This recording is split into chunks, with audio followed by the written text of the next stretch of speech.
કોઈ વાર્તા સાંભળવી છે?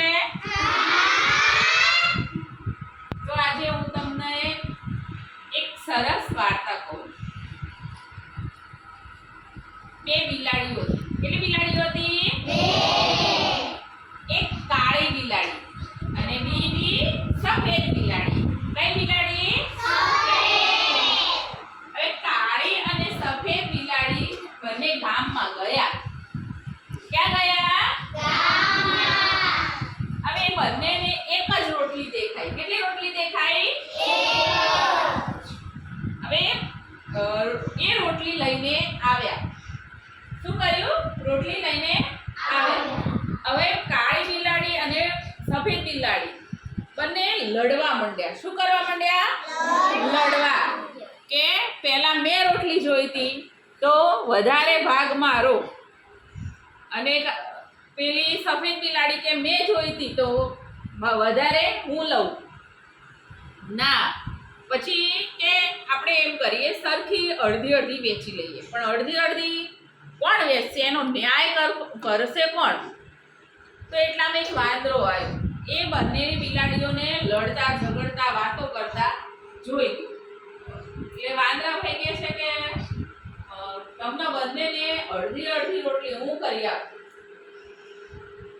તો વાંદરાભાઈ તો ગામમાં ગયા અને ત્રાજવું લઈ આવ્યા. શું લઈ આવ્યા?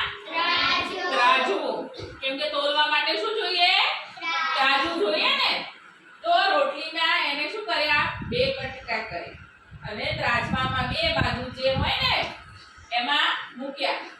હવે મૂક્યા, પણ એક કટકો નાનો હતો ને એક કટકો કેવો હતો? મોટો. હવે જે બાજુ મોટો કટકો હતો એ બાજુ ત્રાજવું શું થઈ જાય? નીચે પડી જાય, નમી જાય.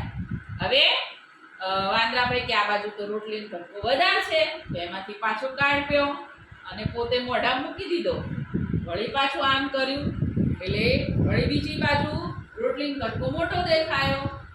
એટલે પાછું એ બાજુ શું થઈ ગયું? ત્રાજવું નીચે નમી ગયું.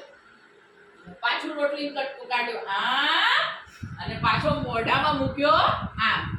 એટલે વળી પાછી આમ કરીને તોલ્યું એટલે વળી પાછું જે બાજુ વધારે કટકો હતો એ બાજુ નમી ગયું.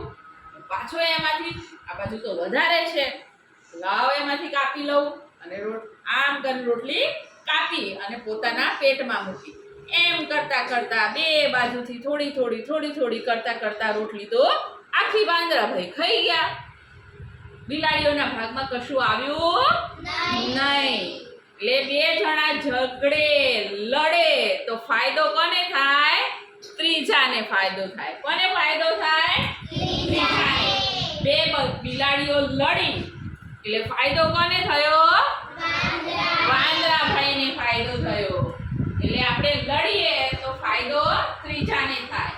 એટલે લડવાનું નહીં અને કોઈ પણ કામ હોય તો સંપીને કરવાનું. કેવી રીતે કરવાનું? સંપીને કરવાનું. મજા આવી ગઈ વાર્તા સાંભળવાની?